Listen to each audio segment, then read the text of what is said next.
direction. And so I always found it, you know, Hutch from Code 187, we just were talking, we have a podcast that we just started, and he has such a different insight than me because he's a OGer, and he, you know, more that foundation of this home. But one of the things that he said that I found interesting was LA rappers never called it gangster rap, that it was reality rap.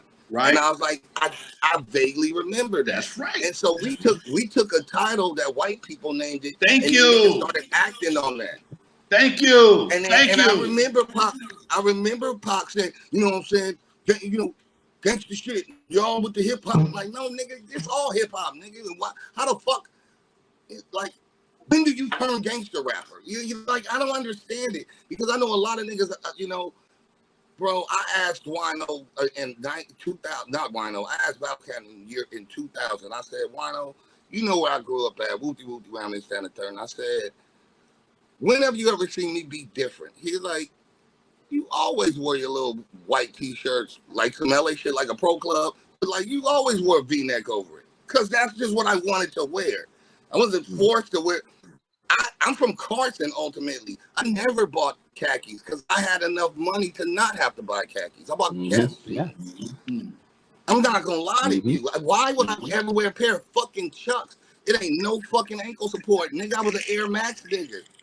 You know what I'm saying? Like, I'm a bougie nigga. I'm going to keep it a buck with you. So, like, I remember asking Cat, I said, you know, I said, so what happens if because this sells, if I put on, so I ain't gonna lie, I told Brian Turner to own Party Records in 1999, 2000. I said, dude, you saw me doing a 8-minute history of racism.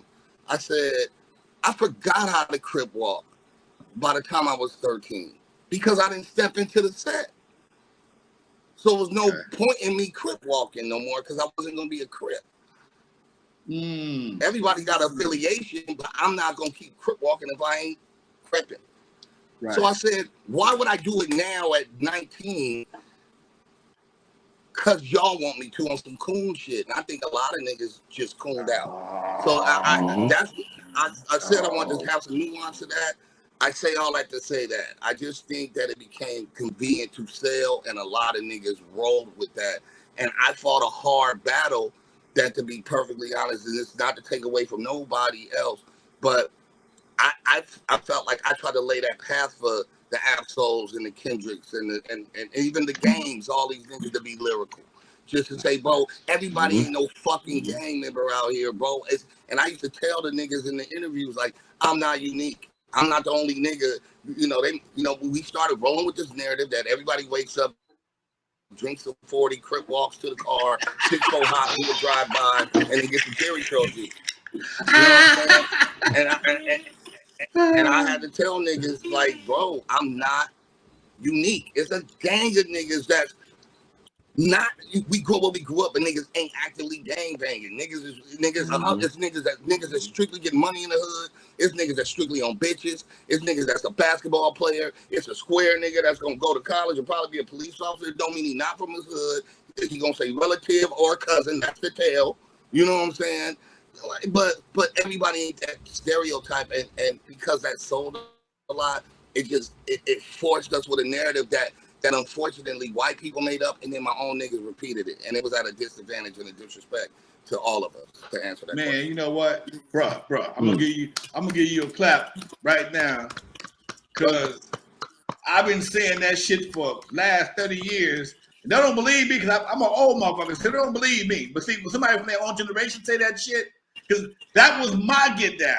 Okay, I never had the gang banger. I knew all the gang bangers, but I didn't have to gang bang because I represented something else. As a young DJ coming up in Compton, my turntable was my pass to any hood. Watch Compton, it make no difference. Gardena everywhere. Oh, that's Lonzo. Who's the DJ? Don't trip, man. He all right. I opened the Eat After Dark in the blood territory.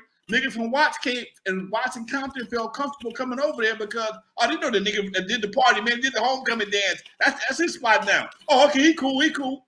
And that was something that folks don't understand it. But I appreciate you, a brother from another generation, to understand who the fuck you are and not trying to be molded just to sell some extra records. I appreciate that, Doc. That's some real shit. Yeah. Thank you. And I just also realized I got to put you in my downline too, because I discovered Battlecat when he was 17. If Battlecat discovered you, that makes you one of my folks. Facts. I put you in the downline, baby. I did Battlecat. I took Battlecat on tour with Wrecking Crew when he was like 17. His mama I had to go holler at his mom. Hey, Miss, what's his last name? You know, Kevin Michel'le. I'm gonna take him with me for a couple of weeks. Yeah, Miss Gilliam. He gonna be all right. She said, well, long as he sleep in the same room with you, he all right. And that's what he did. But that nigga did some shit. Even right the bed next to me, I can't talk about on the internet. Okay. Ah man. Oh, Keezy, man, yeah, man. I mean, thank you, because I mean, I always say, we used to. I wouldn't have had these opportunities or had the vision if I didn't have some older homies that looked out for my best interests. You know what I'm saying? So thank you for doing that for Cat, because Cat and Wano certainly did that for me, and I've always tried to do that for brothers. Instead of hogging all the shit up and acting like I'm the only nigga that count.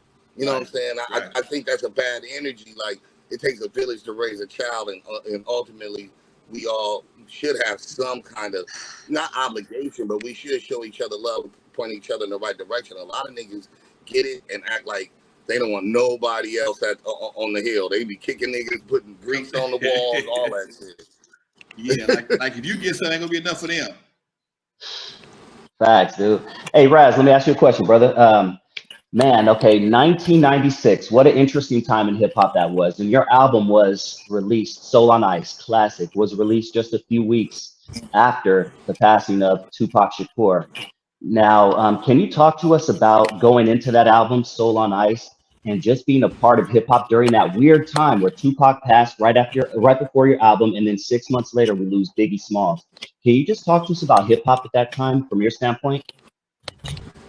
Yeah, man. That was a very interesting time. I have an analogy that I'm gonna tell y'all, but before I do that, one of the first people MCs that ever embraced me and show me love, I didn't even have my deal yet, was Money B from Digital Underground. So I've always been a part of that whole family since I got on.